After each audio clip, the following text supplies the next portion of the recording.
Paz do Senhor, meus irmãos, estamos aqui para mais um comentário da lição e hoje a gente vai falar sobre a lição de número 9, Vivendo o Fervor Espiritual.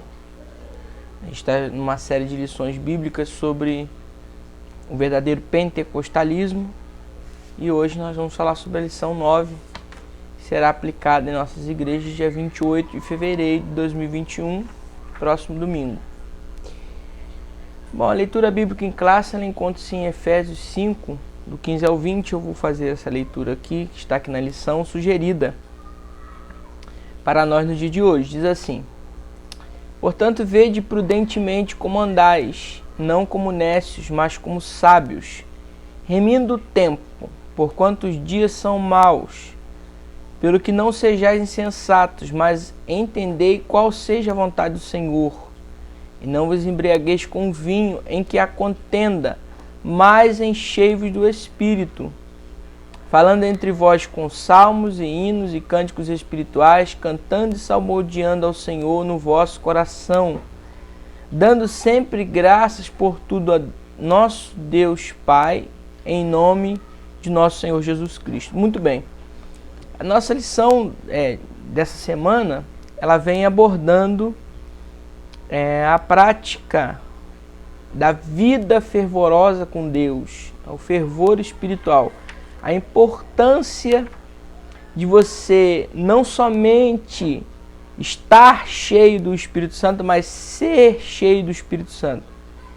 Porque existe uma diferença entre estar cheio e ser cheio do Espírito Santo. Então, a lição ela aplica a nossa vida prática diária, o ser cheio do Espírito Santo. Tá? Então nós temos que entender que esse fervor espiritual é interessante. O movimento pentecostal, né? O movimento pentecostal, a história do movimento pentecostal, ela sugere uma vida de fervor espiritual. Nós vamos analisar a história do movimento pentecostal, a gente vai ver que o movimento pentecostal ele se inicia primeiro, depois da Reforma Protestante, já no século 17, 18, e assim vai, com o movimento pietista, né, na Alemanha, que a igreja começou a ver que estava havendo muita debandada espiritual, os crentes já não estavam mais com aquele fervor do tempo da Reforma, que Lutero pregou, Calvino pregou. Então esses homens, eles deixaram um legado, mas a igreja não estava mais seguindo, os cultos estavam muito frios, os cultos estavam muito parados, eram cultos ruins. Então a igreja houve um grupo na igreja que passou a buscar a Deus pedindo fervor espiritual. Não se conformou com aquela mornidão, com aquela frieza, né? E é o que justamente aqui no tópico 3 vem aconselhando, dizendo, olha, não se conforme com a frieza espiritual. Então a frieza espiritual, ela acontece porque a pessoa ela se conforma com o estado espiritual que ela vem tomando, que ela vem andando, que ela vem fazendo, que ela vem conduzindo. Então, quando você se conforma com o seu estado espiritual, você entra numa mornidão e aí a frieza vem. Então, o movimento pentecostal ele tem o pietismo na Alemanha, na Inglaterra, na igreja, isso foi na igreja luterana, na igreja anglicana, na Inglaterra, mais à frente, você tem o puritanismo. O puritanismo é um movimento puritano, um movimento de santidade, santificação. E dali surgem também alguns nomes na Inglaterra, porque a igreja da Inglaterra, a igreja anglicana, era uma igreja estatal, uma igreja fundada pelo rei Henrique VIII, que queria se casar com uma outra mulher, mas que o Papa não deu divórcio a ele. Então ele rompe com a igreja católica e funda a igreja anglicana. Então a igreja anglicana não era uma igreja fervorosa, ela foi uma igreja que foi fundada por motivos de briga do rei com o Papa, não tinha nada espiritual. Então há um movimento anglicano, aliás, um movimento, puritano na igreja anglicana, e dali surgem nomes como John Wesley, né, que orava muito todos os dias. Temos ali nada mais nada menos que Charles Finney. Na história da igreja, só para vocês mostrarem uma ideia sobre a importância do fervor espiritual, o primeiro registro de que alguém entregou um folheto foi de Charles Finney, na Inglaterra. O primeiro registro de que alguém pediu oração, disse, olha, ora por mim, estou aqui, quem tem um pedido especial de oração, foi Charles Finney que fez, apelos nas suas mensagens, enfim. O movimento puritano na Inglaterra, ele avança e ele chega nos Estados Unidos. Nos Estados Unidos, na época que o movimento puritano chega nos Estados Unidos, e depois mais à frente, já no século XIX, a gente vê um grande movimento espiritual onde 35 pessoas faziam seminaristas de seminário teológico, uma escola teológica, buscaram a Deus pedindo batismo com o Espírito Santo durante muitos dias. E Jesus batizou todos eles com o Espírito Santo. Só que nessa época, havia nos Estados Unidos uma segregação racial muito grande, muito forte, muito presente. Então, o que acontece ali é que surge um movimento pentecostal que quebra com essa segregação racial. Nós temos a história do pastor Simon, que era negro, que era cego, filho de escravos, que ele quer estudar no seminário, só que alguém diz, olha, o diretor fala, eu não posso receber um aluno negro aqui no seminário. Então, se você quiser, você pode estudar da janela. Então, o pastor William Simon, ele estuda da janela do seminário, não deixam ele fazer o curso teológico, ele fica da janela estudando, por ele ser negro. Ele orou cerca de 7 anos, 5 horas por dia, para que o Senhor batizasse ele com o Espírito Santo. E a resposta de Deus para ele foi, ore mais um pouquinho. Então, o pastor William Simon, ele passa a orar 7 horas por dia, mais 1 ano e meio. E depois que ele passa esse tempo todo de oração, ao todo 8 anos e meio orando e estudando no seminário, ele é batizado com o Espírito Santo. E começa então a se reunir numa casa, numa rua chamada Azusa, em Los Angeles, nos Estados Unidos, onde acontece o grande movimento da Rua Azusa, nos Estados Unidos, que atraía muitas pessoas. Os jornalistas que iam ali para criticar, chegavam lá, viam o movimento de Deus, alguns não entendiam, mas outros eram impactados e saíam de lá sendo batizados com o Espírito Santo. Esse mesmo movimento aconteceu na Suécia, no século XIX, mesmo período, aonde 2 amigos, Daniel Berg e Gunnar Wingre, vieram da Suécia para os Estados Unidos para estudar no seminário, e nessa Rua Azusa eles se impressionaram, porque o movimento pentecostal ali era muito forte, era muito presente, de tal forma que a igreja, o que mais chamava a atenção das autoridades, da imprensa na época, era o fato de que havia um pastor negro ali, e de que havia latinos, negros, brancos, todo mundo junto, misturado, buscando o fervor espiritual, buscando o avivamento ali naquele lugar. Todo mundo junto, buscando a Deus. Então, isso chamou muita atenção, porque o movimento pentecostal quebrou essa barreira racial nos Estados Unidos, na época que estava muito forte o preconceito. Então, o movimento pentecostal ele é marcado por isso.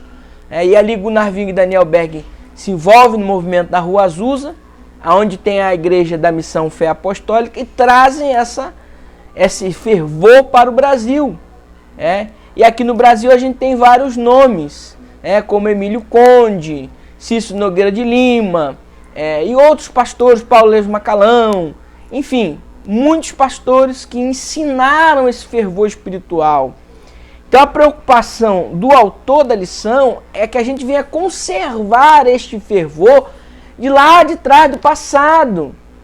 Desde o movimento puritano na Inglaterra, o movimento pentecostal na Rua Azul nos Estados Unidos, início do movimento pentecostal da Assembleia de Deus no Brasil, foi marcado por esse fervor, essa busca intensa a Deus.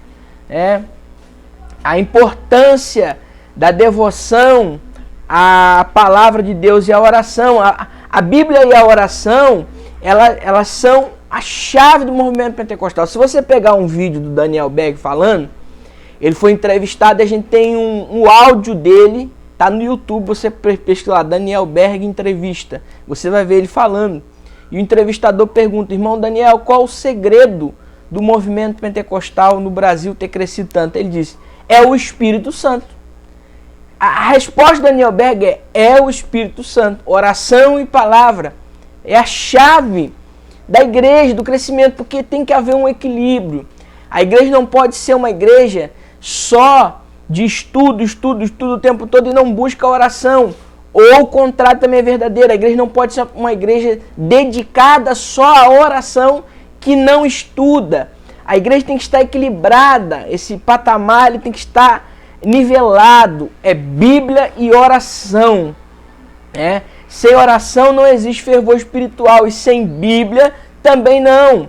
A igreja que não tem palavra, o povo de Deus que não busca a palavra de Deus, não estuda a palavra de Deus, que não lê a palavra de Deus, é um povo fadado ao fracasso espiritual. Existe aqui, Paulo faz uma comparação em Efésios, dizendo que existem dois tipos de pessoas, existe o tolo e o sábio. Estou me atendo aqui a alguns tópicos da lição, tá, irmão? Eu não vou falar sobre a lição toda. Mas existe o tolo e o sábio. O tolo é aquele, em outras palavras, que não age com prudência em relação a buscar ao Espírito de Deus, a buscar o fervor espiritual. O tolo é aquele que não entende a vontade de Deus, não segue. E o sábio é aquele que entende que a vontade de Deus é que nós sejamos cheios do Espírito Santo. Fala também sobre remir o tempo. Remindo o tempo que os dias são maus. Eu quero mostrar aos irmãos também a segunda carta de Paulo a Timóteo, capítulo 4, versículo 2, que diz assim, que pregues a palavra, 2 Timóteo 4, 2, instes a tempo e a fora de tempo, redarguas, repreendas, exortes com toda longanimidade e doutrina. Então veja aqui, o apóstolo Paulo, ele fala sobre tempo e fora de tempo a Timóteo. Por que eu estou lendo essa carta? Porque Timóteo, nessa época, era pastor em Éfeso. E nós temos a carta de Efésios como o texto áureo da lição. Então, esses dois textos eles estão casados. Então, por que Paulo fala sobre remir o tempo e para pregar a tempo e a fora de tempo? Primeira coisa, remir o tempo aqui no original grego tem a ideia de tempo redimido. Ter um tempo dedicado a Deus. Essa é a ideia, você dedicar uma parte do seu tempo. Um tempo redimido, um tempo remido, um tempo para Deus. Um tempo para o reino de Deus. E ele ensina Timóteo dizendo, olha, você tem que pregar a palavra mesmo fora de tempo. A tempo e fora de tempo. A palavra deve ser anunciada, deve ser pregada. E ele fala para os Efésios, busquem ao Espírito Santo. Então veja que o fervor espiritual, a oração, o jejum, a consagração, ele está intimamente ligado com o ensino, o estudo, a pregação da palavra de Deus. E também nós temos aqui o ponto 2 falando sobre a importância de manter-se cheio do Espírito Santo.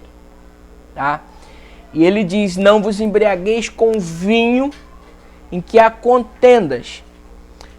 A cidade de Éfeso, para quem não sabe, era uma cidade portuária da Grécia e era uma cidade que possuía muito misticismo, era o centro místico da Ásia Menor. Quando o evangelho chega lá, e você pode observar isso no livro de Atos dos Apóstolos, Paulo faz uma revolução no lugar ali. As pessoas se convertem de tal maneira que elas queimam os livros de feitiçaria em praça pública, de magia, em praça pública. Então, em Éfeso havia muita referência de paganismo, de magia negra, de feitiçaria. Então o que Paulo ele ensina: não vos embriagueis com vinho que há contendas, mas enchei-vos do Espírito. Por que ele usa a figura do vinho e a figura do enchimento do Espírito Santo? A prática dos pagãos era beber o vinho, se embriagar, para que daí eles fossem transportados para o mundo místico e entrassem em contato com o mundo espiritual. Então, por que Paulo fala, não vos embriagueis com o vinho que há contenda? Ele está dizendo o seguinte: vocês não precisam se embebedar de vinho, ficar fora de si, fora da realidade, para entrar em contato com o mundo espiritual. Você não precisa beber vinho para ser espiritual, porque os pagãos bebiam vinho nos seus rituais, ficavam embriagados, e aí eles diziam que daí entravam em contato com o mundo espiritual. É mais ou menos o chá do daime, que tem uma religião que usa, né, para que a pessoa perca os sentidos e entre em contato com o mundo espiritual. Não, muito pelo contrário, o cristianismo ele vem com uma outra proposta, dizendo, para você ser cheio do Espírito Santo, basta você buscar a Deus. Você não precisa de subterfúgio. Em outras palavras também a gente pode aplicar, dizendo que para você ser cheio do Espírito Santo, você não precisa perder a sua consciência. Existem pessoas que dizem que perdem o controle. Isso não é verdade. Para você ser cheio do Espírito Santo, o Espírito Santo não tira o teu controle. Você continua tendo controle sobre o que você está fazendo, suas emoções, suas razões. O culto, Romanos 12, é racional. Então você não perde o controle de si quando você fica cheio do Espírito Santo. De maneira nenhuma. Você sabe o que você está fazendo. O Espírito Santo, ele não é igual um espírito demoníaco que faz uma possessão da pessoa e a pessoa não sabe, não tem noção do que está acontecendo ao seu redor. A pessoa cheia do Espírito Santo, ela sabe o que está acontecendo. Ela tem noção de tempo, espaço, lugar, de tudo. Pode acontecer de você ficar muito cheio e você não ter força na sua carne, porque é um poder sobrenatural. Pode acontecer, mas de você perder os sentidos, você não saber o que está fazendo, não saber o que você está falando, não saber aonde você está indo, enfim, isto não é verdade, tá? Então, Paulo dá aqui um conselho dizendo, mas enchei-vos do Espírito. E aqui, a palavra enchei-vos no original grego é sede cheios do Espírito. Ou seja, é um imperativo. Ele está mandando que você todo o tempo busque, que você todo o tempo peça, que você todo o tempo você se empenhe nisso, que você fique empenhado em ser cheio do Espírito Santo. Você busque isso como se fosse uma prioridade. Na verdade, é a grande prioridade da vida do crente, tá? E o nosso autor ele vem dizendo para que a gente não confunda esse termo com o batismo com o Espírito Santo. Porque você ser batizado com o Espírito Santo, nesse momento você é cheio do Espírito Santo. E aparece em textos bíblicos dizendo que todos foram cheios do Espírito Santo e começaram a falar em outras línguas. O falar em línguas é a evidência de que você foi batizado com o Espírito Santo. Sim, mas algumas vezes o texto bíblico vai aparecer dizendo que todos foram cheios do Espírito, mas que essas pessoas já tinham sido batizadas com o Espírito Santo. Então depende do contexto. Por exemplo, ela diz que enquanto Pedro falava, todos foram cheios do Espírito Santo. Ou seja, foram batizados com o Espírito Santo. Mas em outra passagem, em Atos dos Apóstolos, ela diz que Paulo foi cheio do Espírito Santo quando ele se converte, lá com Ananias. E mais à frente, o texto bíblico diz que Paulo, cheio do Espírito Santo, disse, aqui olha, Atos capítulo 13, versículo de número 9. Todavia Saulo, que também se chama Paulo, cheio do Espírito Santo, fixando os olhos nele, disse... Só que se você voltar um pouquinho, você vai ver em Atos 9,